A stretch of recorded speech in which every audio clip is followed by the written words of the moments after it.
Assalamualaikum warahmatullahi wabarakatuh. Perkenalkan, nama saya Laila Umul Latifah, NIM 172111441, kelas 7H, Prodi Hukum Ekonomi Syariah. Di video kali ini, saya akan mereview salah satu buku yang berkaitan dengan hukum perdata internasional. Baik, langsung saja. Di sini saya akan mereview buku yang berjudul Hukum Perdata Internasional yang dikarang oleh Ronald Saija SHMH, di mana penerbitnya yaitu The Publish, diterbitkan di Yogyakarta pada tahun 2019, merupakan cetakan pertama, di mana buku ini terdapat 116 halaman dan dalam halaman tersebut terdapat 9 bab. Baik, langsung saja ke bab yang pertama, yaitu mengenai pengantar hukum perdata internasional. Jadi terdapat istilah untuk hukum perdata internasional itu sendiri. Yang pertama yaitu seperti conflict of law atau hukum perselisihan. Kemudian yang kedua yaitu private international law. Kemudian yang ketiga hukum antar tata hukum atau HATA. Tetapi istilah tersebut sering menimbulkan kritik. Kemudian terdapat keberatan atas istilah tersebut. Nah, keberatan tersebut karena adanya kesan bahwa seolah-olah hukum perdata internasional itu terdapat perselisihan ataupun pertentangan atas berbagai stelsel atau sistem hukum. Setelah membahas mengenai istilah dan juga definisi hukum perdata internasional, selanjutnya membahas mengenai asas-asas hukum perdata internasional, kemudian prinsip-prinsip hukum perdata internasional, kemudian selanjutnya membahas mengenai titik taut dalam hukum perdata internasional, dan yang terakhir yaitu membahas mengenai menentukan hukum yang berlaku dengan titik taut. Itu yang dibahas dalam bab 1, kemudian bab kedua yaitu mengenai sejarah umum hukum perdata internasional. Yang pertama membahas mengenai prinsip awal perkembangan hukum perdata internasional, kemudian kedua masa pertumbuhan asas personal pada abad ke-6 sampai dengan abad ke-10. Selanjutnya yaitu pertumbuhan prinsip teritorial pada abad ke-12 sampai dengan abad ke-13. Selanjutnya masa perkembangan teori statuta di Italia pada abad 13 sampai dengan abad ke-15. Selanjutnya teori statuta di Perancis pada abad ke-16. Selanjutnya yaitu membahas mengenai teori statuta Perancis pada abad ke-16. Kemudian membahas mengenai teori statuta Belanda pada abad ke-17 sampai dengan ke-18. Selanjutnya yaitu teori kualifikasi lex fori. Pada teori ini kualifikasi harus dilakukan menurut hukum material pihak hakim yang mengadili perkara yang bersangkutan. Kemudian yang terakhir mengenai teori kualifikasi lex causae, yaitu kualifikasi harus dilakukan sesuai dengan sistem serta ukuran dari keseluruhan hukum yang bersangkutan dengan perkara. Yang selanjutnya yaitu bab ketiga mengenai penunjukan kembali atau renvoi. Persoalan renvoi ini sendiri berkaitan erat dengan persoalan prinsip nasionalitas atau domisili dalam menentukan status personal seseorang. Menurut pandangan Sunarjati Hartono sendiri, bahwa persoalan renvoi ini tidak dapat dipisahkan atau berkaitan erat sekali dengan kualifikasi dan masalah titik taut. Nah, demikian renvoi itu akan timbul apabila hukum asing yang digunakan lex fori menunjuk kembali hukum lex fori tadi atau kepada sistem hukum yang lainnya. Yang selanjutnya yaitu mengenai jenis-jenis renvoi. Jadi di sini dijelaskan mengenai jenis-jenis renvoi. Yang pertama yaitu penunjukan kembali, kemudian yang kedua penunjukan lebih lanjut atau jauh. Untuk yang pertama penunjukan kembali yaitu dijelaskan mengenai kasus Wargo pada tahun 1883. Nah, jadi untuk persoalan ini timbul persoalan hukum, yaitu berdasarkan hukum mana pengaturan pembagian warisan akan ditentukan atau harus dilakukan.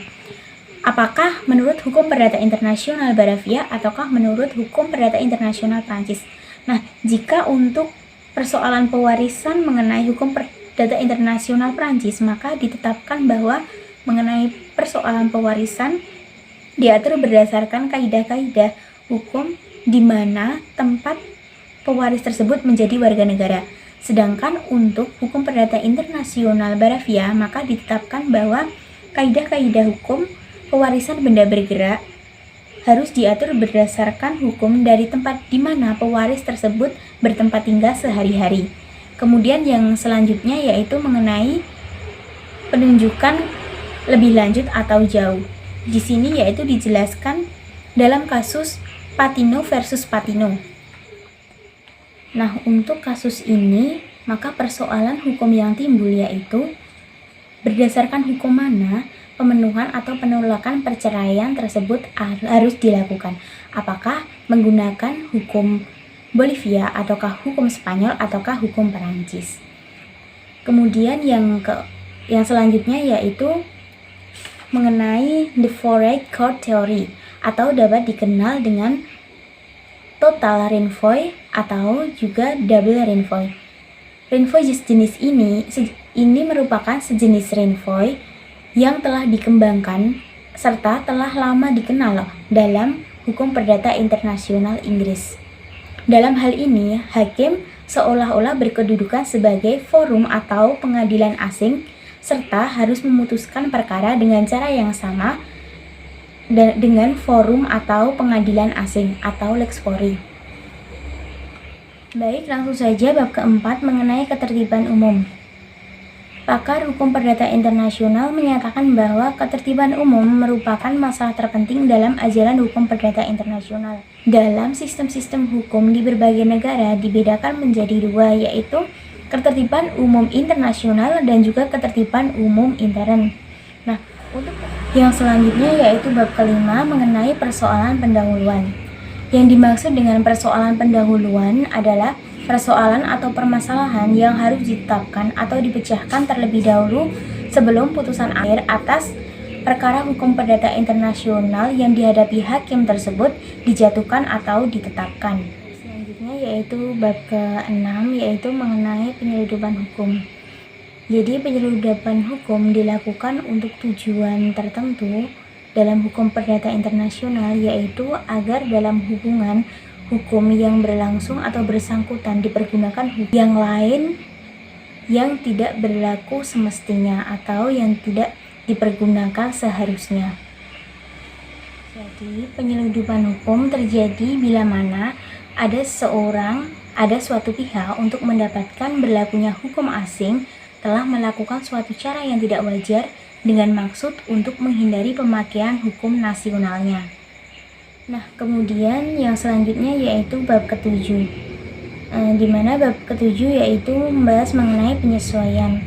Jadi bila mana hakim mengadili suatu perkara kemudian telah menemukan hukum mana yang akan dipergunakan, seringkali mengalami kesulitan apabila hukum yang dipergunakan adalah hukum asing. Di dalam menghadapi persoalan tersebut, maka seorang hakim tidak dapat berhenti pada persamaan istilah-istilah hukum saja, tetapi harus memperhatikan apakah isi yang diperdagangkan dengan etika yang bersangkutan.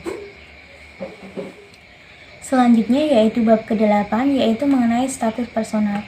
Status personal merupakan kondisi dan atau keadaan suatu pribadi dalam hukum yang diakui oleh negara untuk mengamankan dan melindungi lembaga-lembaganya. Selanjutnya yaitu bab ke-9 membahas mengenai timbal balik dan pembalasan.